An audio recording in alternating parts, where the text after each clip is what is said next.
Mazmur 91. Dalam lindungan Allah. Orang yang duduk dalam lindungan yang maha tinggi dan bermalam dalam naungan yang maha kuasa akan berkata kepada Tuhan, tempat perlindunganku dan kubu pertahananku, Allahku yang kupercayai. Sungguh dialah yang akan melepaskan engkau dari jerat penangkap burung, dari penyakit sampar yang busuk.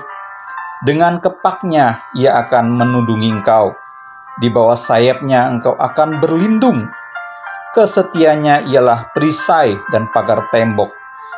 Engkau tak usah takut terhadap kedahsyatan malam, terhadap panah yang terbang di waktu siang, terhadap penyakit sampar yang berjalan di dalam gelap, terhadap penyakit menular yang mengamuk di waktu petang. Walau 1.000 orang rebah di sisimu dan 10.000 di sebelah kananmu, tetapi itu tidak akan menimpamu. Engkau hanya menontonnya dengan matamu sendiri dan melihat pembalasan terhadap orang-orang fasik. Sebab Tuhan ialah tempat perlindunganmu. Yang Maha Tinggi telah kau buat tempat perteduhanmu. Malapetaka tidak akan menimpa kamu, dan tulah tidak akan mendekat kepada kemahmu. Sebab malaikat-malaikatnya akan diperintahkannya kepadamu untuk menjaga engkau di segala jalanmu.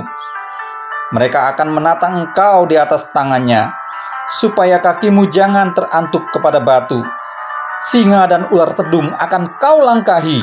Engkau akan menginjak anak singa dan ular naga. Sungguh hatinya melekat kepadaku, maka aku akan meluputkannya. Aku akan membentenginya, sebab ia mengenal namaku. Bila ia berseru kepadaku, aku akan menjawab. Aku akan menyertai dia dalam kesesakan. Aku akan meluputkannya dan memuliakannya. Dengan panjang umur akan kukenyangkan dia, dan akan kuperlihatkan kepadanya keselamatan daripadaku.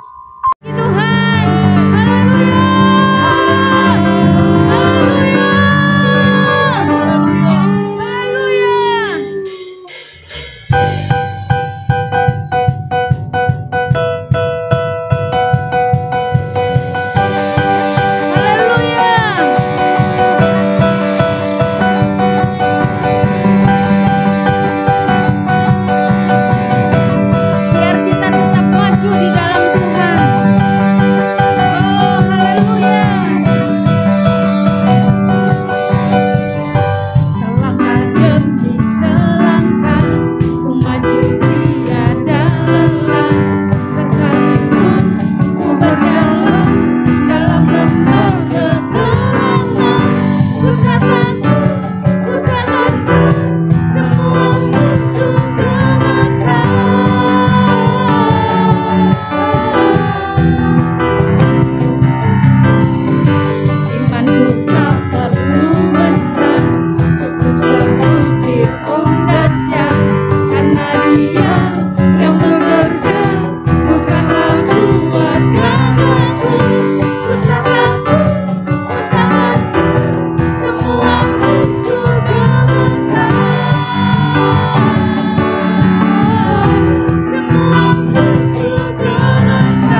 sembuhkan dalam nama Yesus.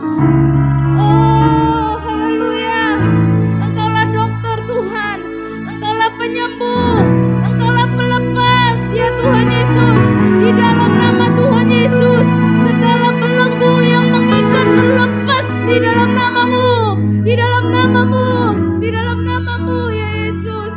Ya Rabba ya Sanda ya Rabba ya Rabba.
Itu semua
hidupkan di dalam kehidupan kami.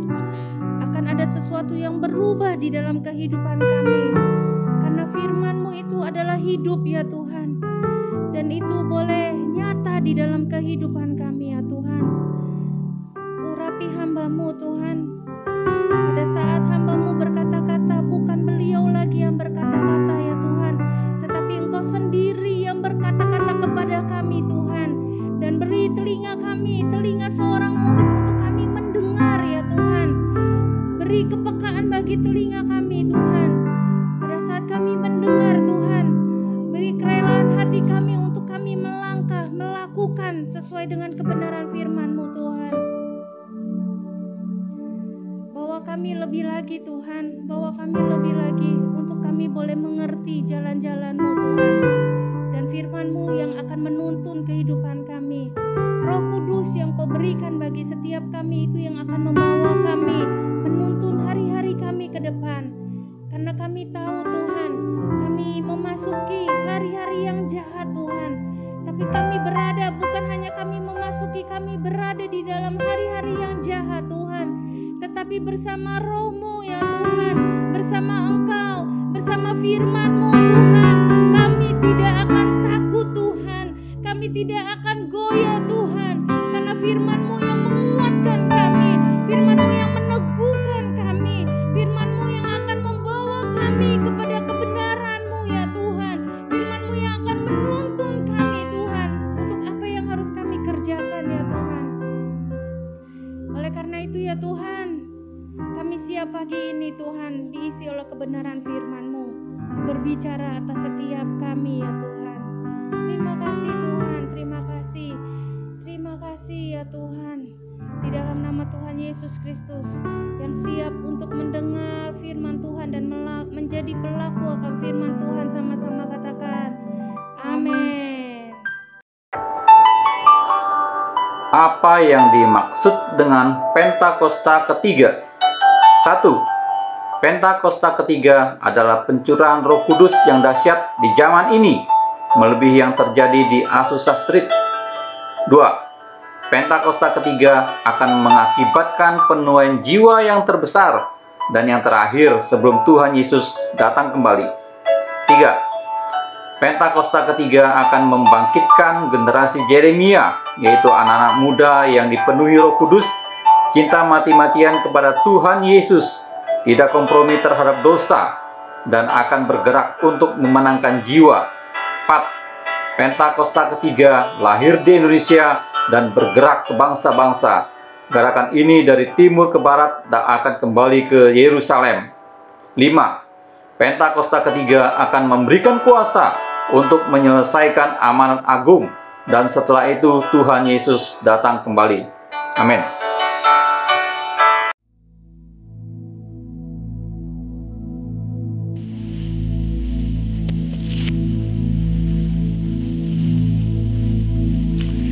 Shalom semuanya.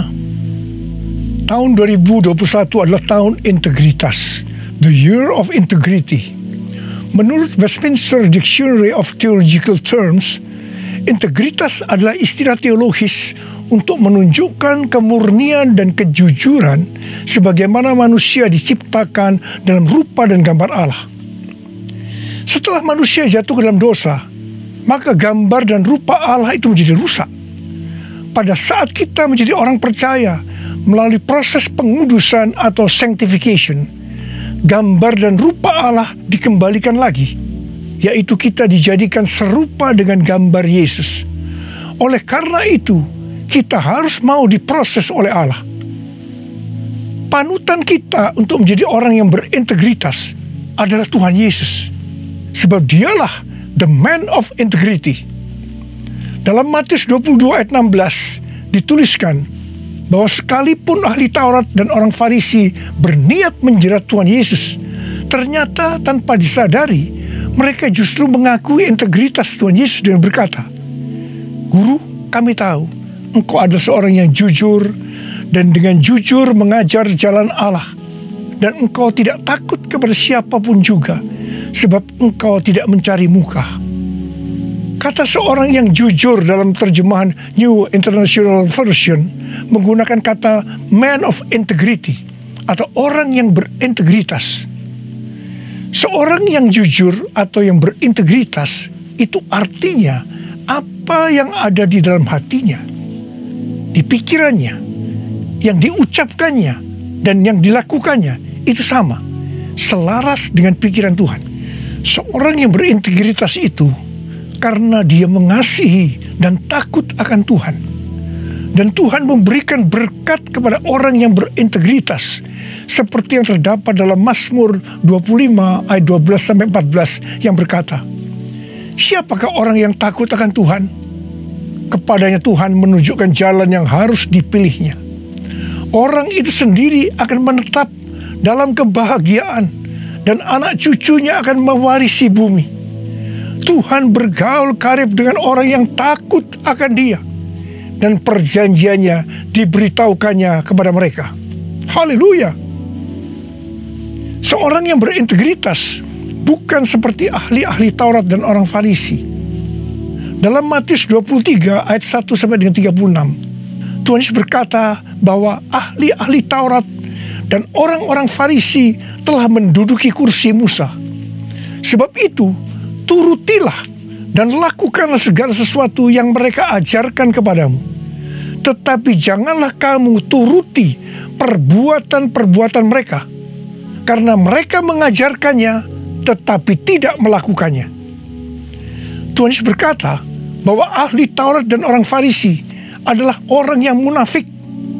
Di sebelah luar mereka tampaknya benar di mata orang, tetapi di sebelah dalam mereka penuh kemunafikan dan kedurjanaan.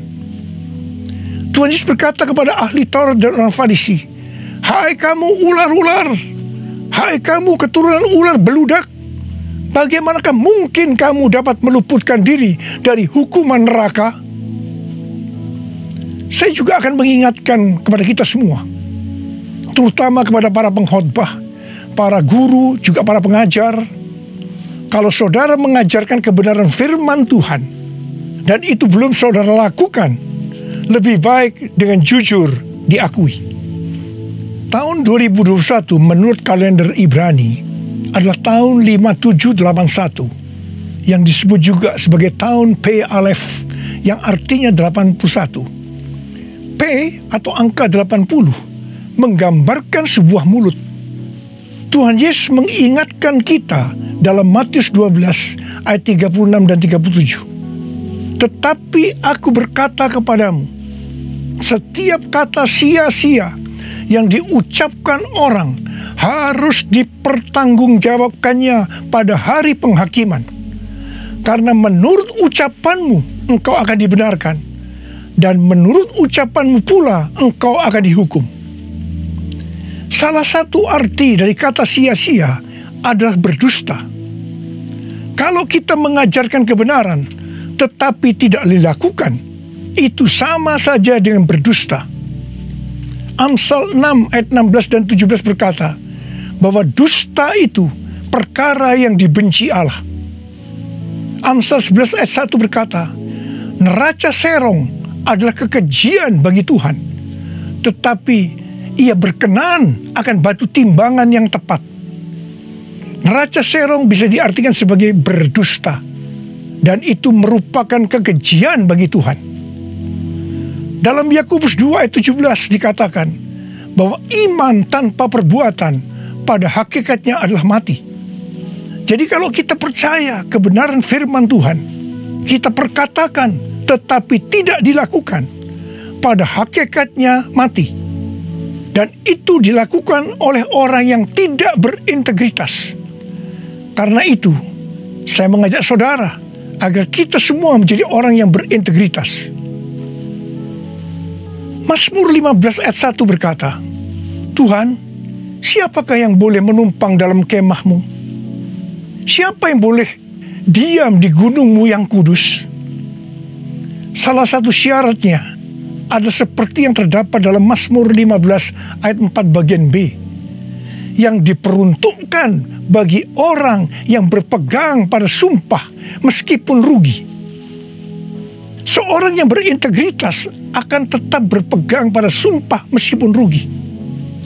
Seorang yang berintegritas biasanya oleh kebanyakan orang dunia dianggap sebagai orang yang bodoh, sok suci, sok jujur, sehingga mengalami banyak kerugian dalam tanda petik. Kebanyakan orang dunia meskipun sudah berjanji atau bersumpah, tetapi kalau mereka menderita kerugian, mereka akan berbalik dan dengan segala macam cara akan mencari jalan supaya tidak merugi. Jadi hati-hati, jangan sampai saudara terpancing atau tergoda melakukan hal-hal yang seperti itu. Seorang yang berintegritas akan melakukan seperti yang Daud lakukan dalam Mazmur 26 ayat 1-3 yang berkata, berilah keadilan kepadaku ya Tuhan, sebab aku telah hidup dalam ketulusan kepada Tuhan.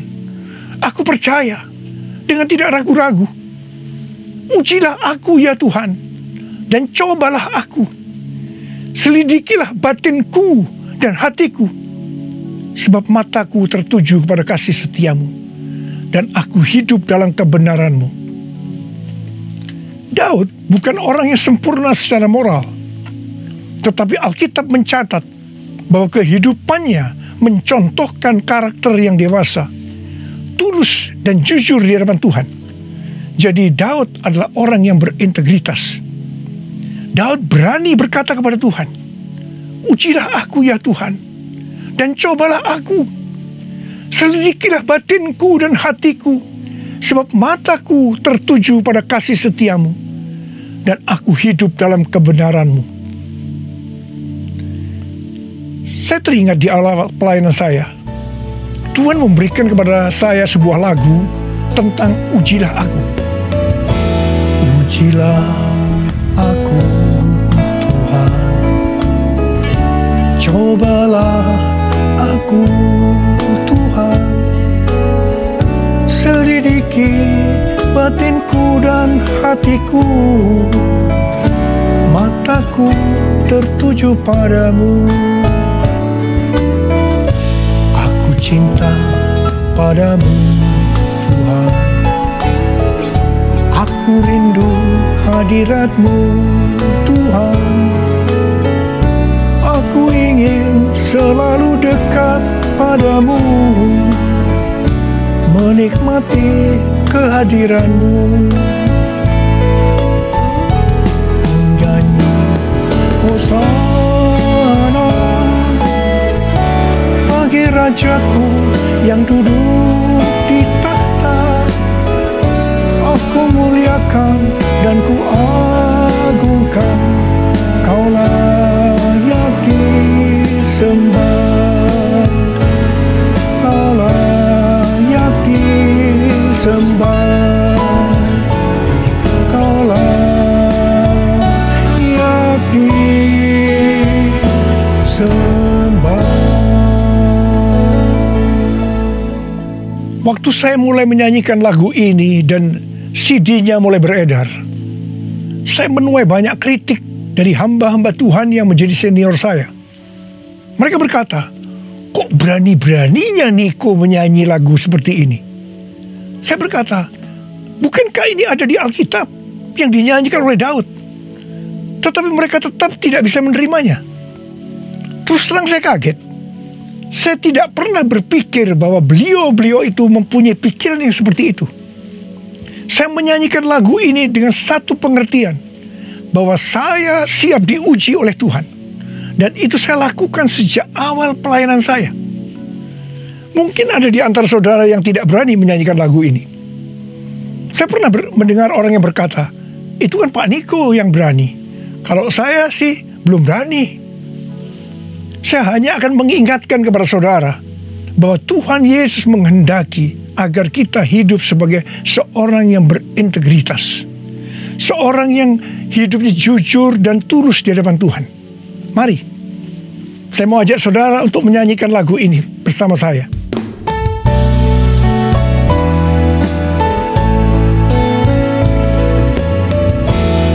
Ujilah aku, cobalah aku, Tuhan, selidiki batinku dan hatiku, mataku tertuju padamu. Aku cinta padamu, Tuhan, aku rindu hadirat-Mu, Tuhan. Aku ingin selalu dekat padamu, menikmati kehadiran-Mu. Ku nyanyi Hosana bagi Raja-Ku yang duduk di tahta. Aku muliakan dan ku agungkan, Kau layak disembah, Kau layak disembah, Kau layak disembah.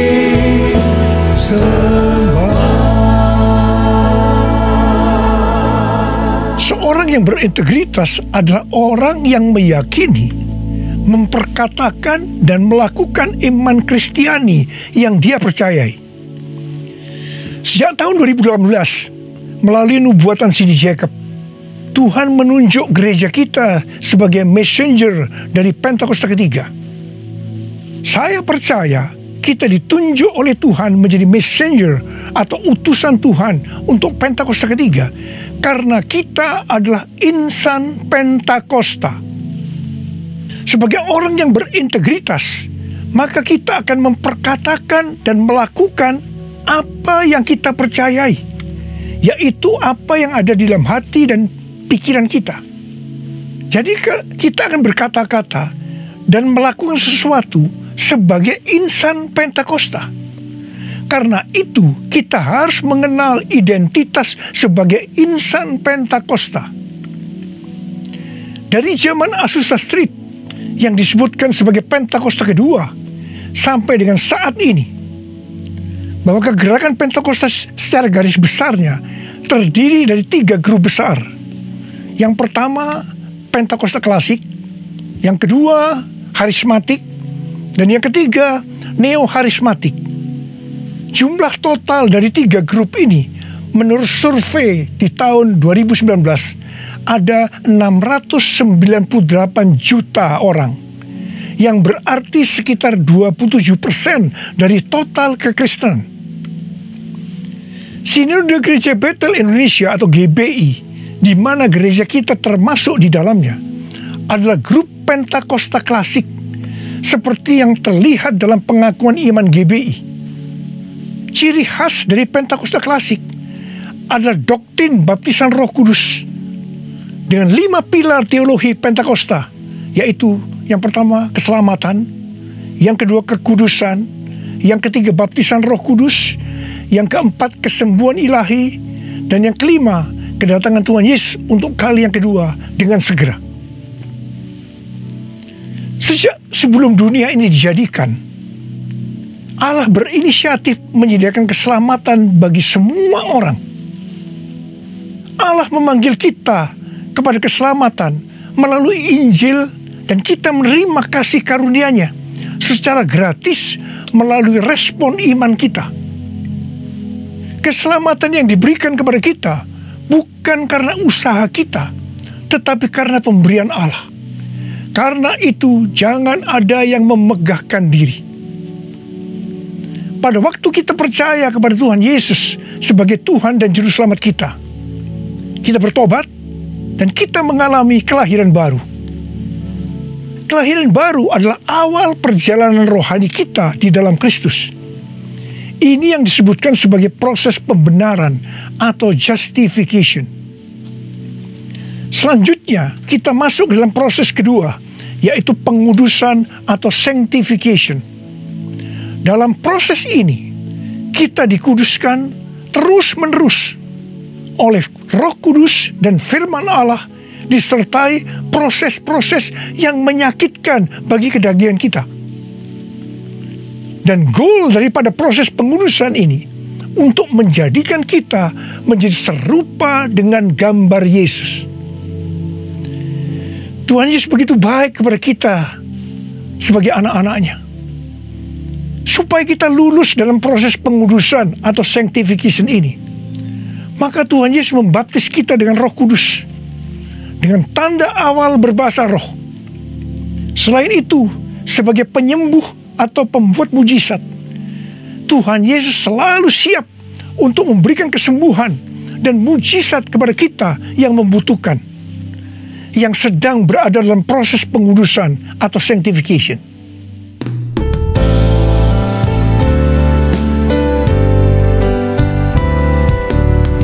Kaulah Tuhan penyembuhku, Kaulah Tuhan penyembuh. Kau berfirman dan sembuhkanku. Kaulah Tuhan penyembuh. Kaulah Tuhan penyembuhku. Kaulah Tuhan penyembuh.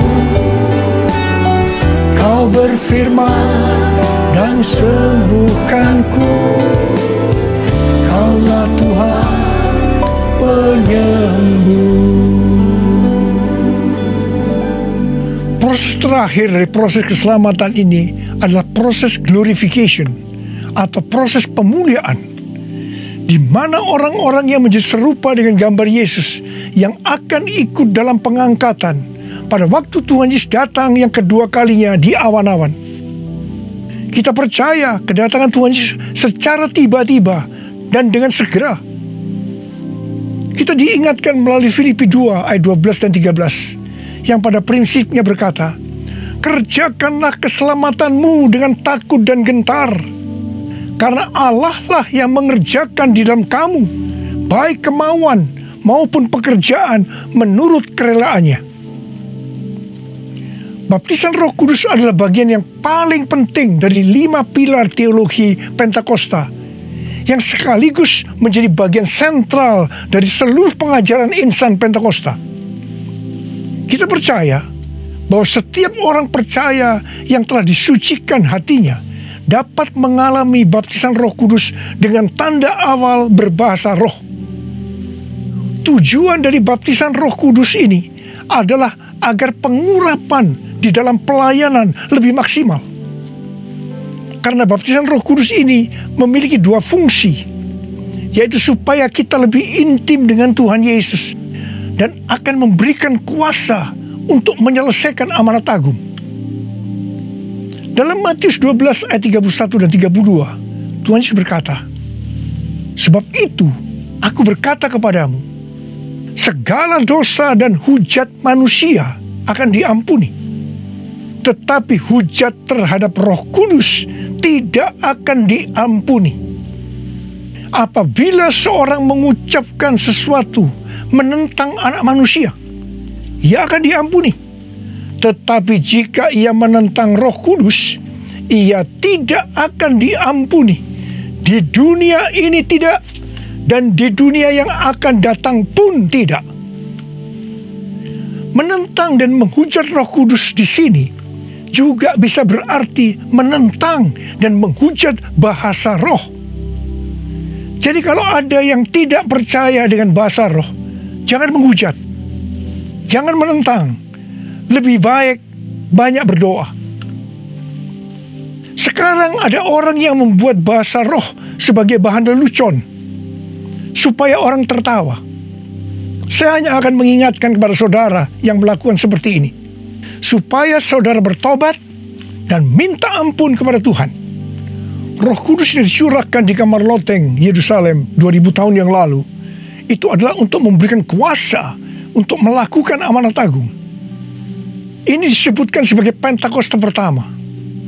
Pentakosta pertama ini dahsyat, sebab dalam kurun waktu 100 tahun, 70% dari dunia yang dikenal waktu itu, yaitu yang berada di bawah kekaisaran Romawi, menjadi Kristen. Pertanyaannya, apakah amanat agung sudah selesai?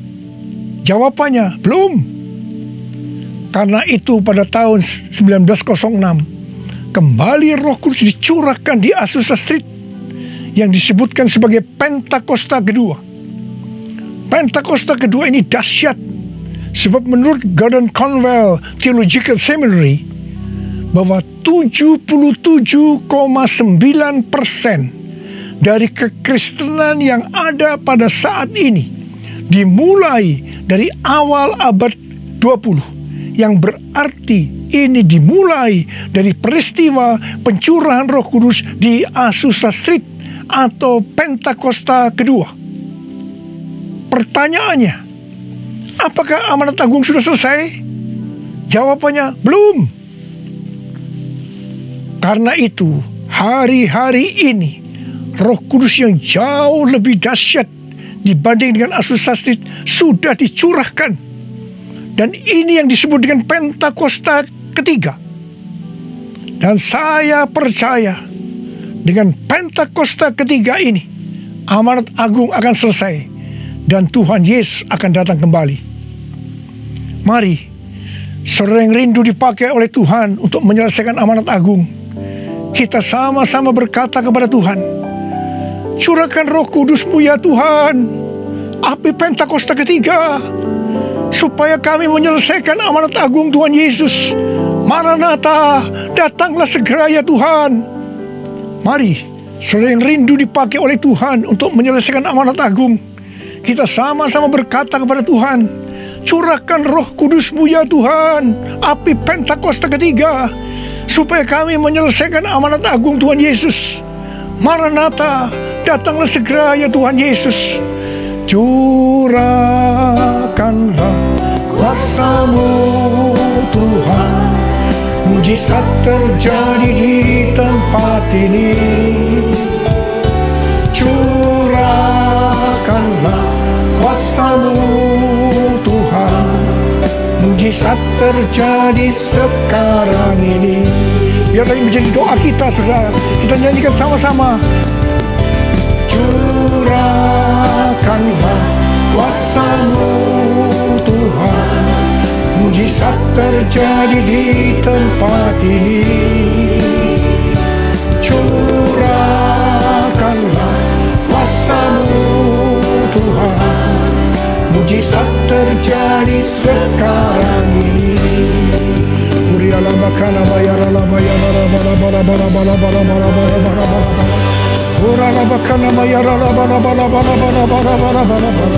Curahkan ya Tuhan, curahkan Roh-Mu ya Tuhan, penuhi anak-anak-Mu dengan Roh-Mu, penuhi mereka ya Tuhan. Berikan kami kuasa untuk menyelesaikan amanat agung Tuhan Yesus. Terima.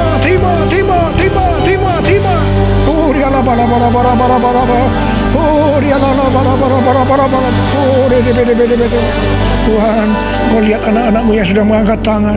Kamu percaya Engkau memelihara mereka, Engkau menjaga mereka dalam masa pandemi COVID-19 ini Tuhan. Bapa, hamba berdoa buat mereka, tidak ada seorang pun yang sakit. Hamba berdoa tidak ada yang berkekurangan, semua dicukupkan, malah berkelimpahan dalam hal yang baik. Oh Rama, terimalah berkat Tuhan, terimalah perlindungan Tuhan, terima perlindungan Tuhan, terima berkat Tuhan. Curahkanlah kuasa-Mu Tuhan, mujizat terjadi di tempat ini. Amin.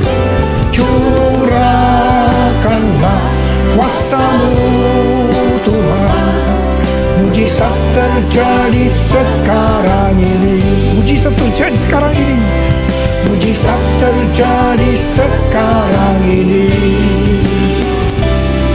Mujizat terjadi sekarang ini.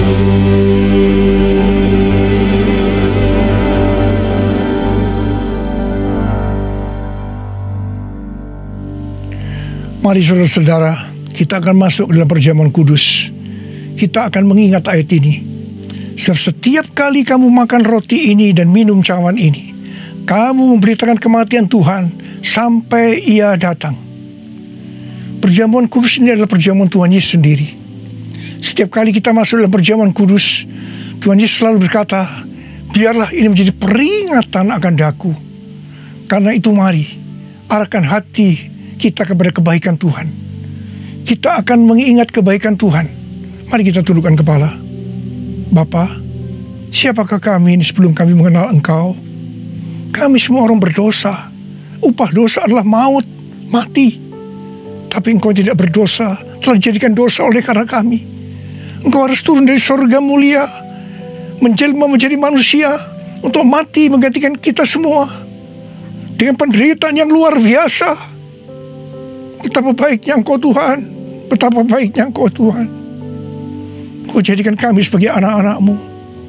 Engkau tuntun, Engkau berkati, Engkau sembuhkan kami. Engkau tegur juga kalau kami salah. Itu Engkau ya Abah. Itu Engkau ya Abah. Saudara, Tuhan akan memberkati saudara melalui perjamuan kudus ini. Tapi Tuhan berkata kepada kita agar kita makan dan minum dengan cara yang benar. Oleh karena itu masing-masing berdoa. Introspeksi, lihat keadaan diri masing-masing. Jangan menyimpan dosa. Kalau ada dosa yang Tuhan ingatkan saat ini, langsung minta ampun. Katakan, ampuni saya Tuhan, ampuni saya, akui di hadapan Tuhan. Jangan sembunyikan dosa itu, supaya Engkau diberkati Tuhan. Kau melihat anak-anak-Mu sedang berdoa minta ampun Tuhan. Ampuni anak-anak-Mu, ampuni kami semua ya Tuhan, ampuni. Sekarang ya Tuhan, kami akan masuk dalam perjamuan kudus ini dengan hati yang penuh ucapan syukur. Dalam nama Yesus kami berdoa. Amin. Sekarang saudara, mari kita angkat roti di tangan kanan saudara tinggi-tinggi. Sebab apa yang telah kuteruskan kepadamu telah aku terima dari Tuhan, yaitu bahwa Tuhan Yesus pada malam waktu Ia diserahkan mengambil roti, dan sesudah itu Ia mengucap syukur atasnya. Ia memecah-mecahkannya dan berkata, inilah tubuhku yang diserahkan bagi kamu. Perbuatlah ini menjadi peringatan akan aku. Sudah dikasih Tuhan, bukankah roti yang kita pecah-pecahkan ini adalah persekutuan kita dengan tubuh Kristus? Mari kita makan dalam nama Yesus.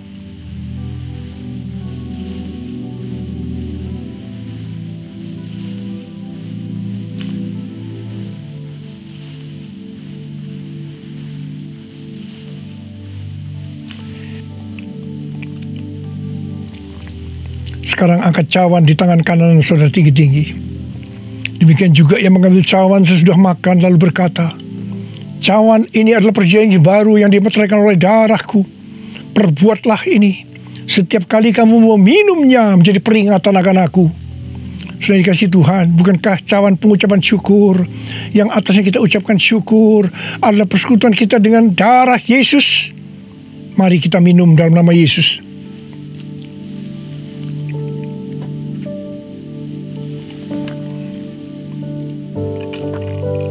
Sekarang ucapkan syukur dan terima kasih dengan suara. Jangan diam. Oh ya Tuhan, terima kasih. Terima kasih, terima kasih ya Tuhan, terima kasih. Oh oh terima kasih Tuhan, terima kasih ya Tuhan, terima kasih. Oh terima kasih ya Tuhan, terima kasih Yesusku. Terima kasih Yesusku, puji syukur hanya bagi Tuhanku. Terima kasih Yesusku, terima kasih Yesusku, puji syukur hanya bagi Tuhanku. Terima kasih, terima kasih Yesusku, terima kasih Yesusku, puji syukur hanya bagi Tuhanku. Terima kasih Yesusku, terima kasih Yesusku, puji syukur hanya bagi Tuhanku. Puji syukur hanya bagi Tuhanku. Puji syukur hanya bagi Tuhanku.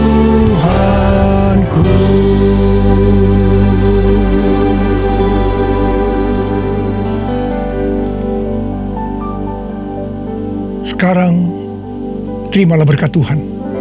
Kasih karunia yang berlimpah-limpah daripada Allah Bapa dalam Anak yang tunggal Yesus Kristus. Persekutuan yang manis dengan Roh Kudus menyertai saudara sekalian mulai hari ini sampai Tuhan Yesus datang menjemput kita di awan-awan dan bahkan sampai selama-lamanya. Yang percaya bersama-sama katakan amin.